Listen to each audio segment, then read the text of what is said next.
It's very important when we are designers, not just to learn how we sketch, how good we are with our skills, how we can improve. And it is not enough to listen to the wonderful stories of celeb designers that are interviewed in those several channels on YouTube and the websites like the Design Podcast. They are very, very popular this time.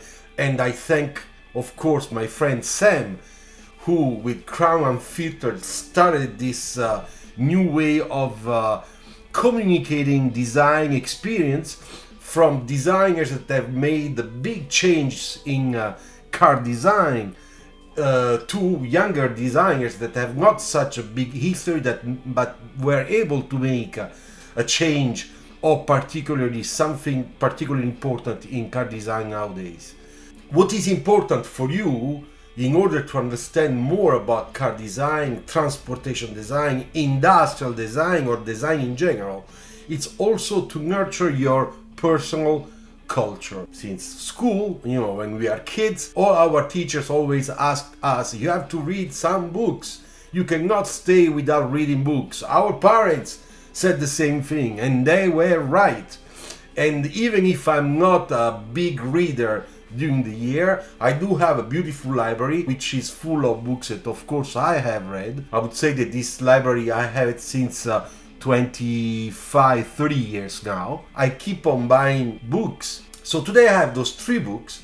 Now I will change camera and I will show you, because I will bring you by the hand, okay, virtually, to 3 different type of approach in talking about design. Alright, so now you can see those 3 books, okay? But before we go through those 3 books, let's pick up the first one, which is a fantastic book. I have a very small contribution about this book because I gave a permission to the author, Richard Herriott, okay, to use one of my sketches, one of my car sketches, pencil sketches that you will find in this book. The title of the book is The Aesthetics of Industrial Design, Seeing, Designing and Making.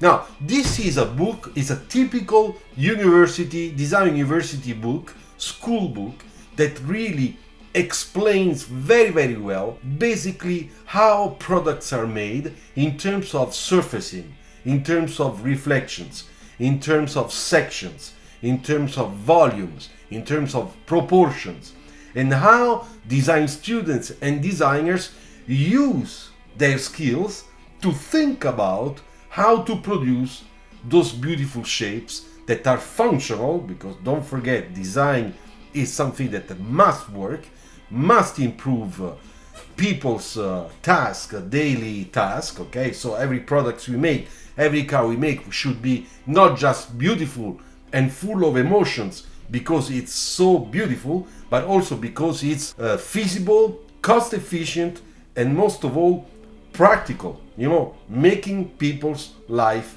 easier. Now, who is Richard Herriott? Let's go and discover. Richard Herriott is an associate professor in design for people and industrial design at design school called in Denmark, okay?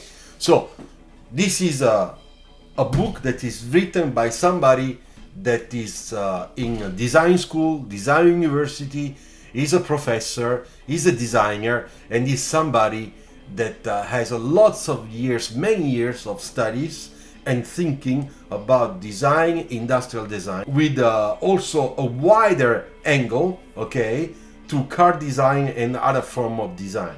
So the good thing is that this book, as you can see, does not have fancy hot sketches, but explains a lot of things. You know, this is Bauhaus, you remember that.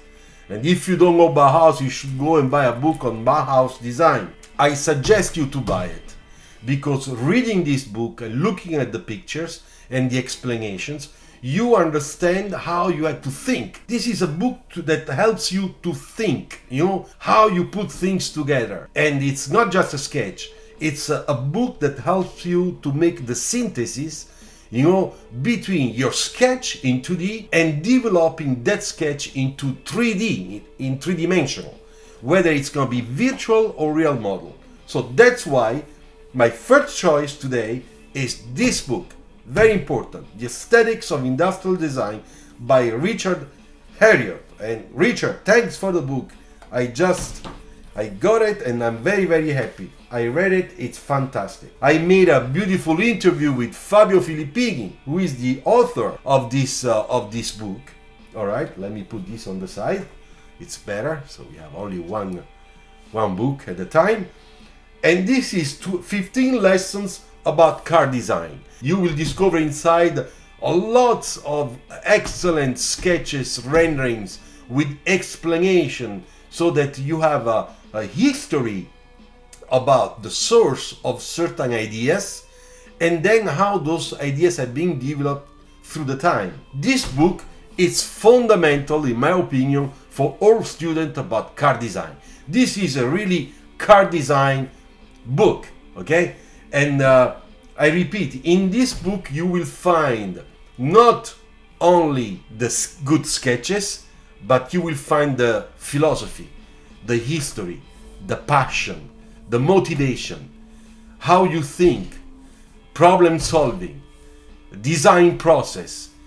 Everything is in this book. And Fabio, I think, made an excellent job in describing all those complicated or semi-complicated, topics that I try to explain every time we do our design live. I will write down the links into the description of this video, so please go and check the links and click them, check it out. And this is the last one of today, that is by Massimo Sireli. Now, who is Massimo Sireli? Massimo, first of all, is a friend, and I met him when I did my TEDx in Torino. And you can find the video on YouTube. And so I met him at that time. Then I discovered that he's a teacher at the IED, Istituto Europeo di Design in Torino. He started teaching there after I left. And he is an artist, he is an industrial designer, and he combined his love and passion to put old objects together and give a new life to those projects, to those objects, okay? So that he makes those sort of robots or mini robots that have a new life because people buy it. And when people buy them, of course, there is a new life to old stuff. So this is a sort of, it's an industrial design motivated by a pure artist art thinking that in reality is embracing the circular economy concept or philosophy, which means I fix, I repair, I don't throw away in the nature objects, old objects. So what does he do? Massimo looks for old objects, then in his shop, in his model shop, he thinks and he designs objects using those spare parts. Then sometimes he cleans them up, sometimes he puts paint, graphics, and then of course what happens is that we have, objects like this that you can buy. Yeah? I find this really fantastic. Then another thing that he does is also painting. So he's also an artist in terms of a painter. He does graphic design applied to art. And I can show you one of his famous painting, which it's made in a very large dimension. This is a small series he made with his signature. So I have mine, I'm very proud, I have mine. And so I invite you to go and check Massimo Sireli, okay, on Instagram, where you will find also all his the pictures of what he does, to think out of the box, to offer the best of our creativity. So I really hope you enjoyed those 3 books. I will come back one day, not too late, with 3 new books to show you, okay? And I really think that you should go and check the links I will put in the video description, so that you can check those books and maybe buy them. I can tell you that I'm very happy to have them, because it's important to have a library at home, and to have a library is not just to have books, it's to have quality books, and those 3 are quality books, okay? Now, if you like this video, you can hit the thank button, okay, so that you can give me a tip via YouTube, okay? If not, it's fine anyway. Thank you very much for listening, watching this video. If you liked it, share it with your friends. If you want to leave a comment, okay? But most of all, if you are new, subscribe and like this video. Thanks! Ciao! Bye bye!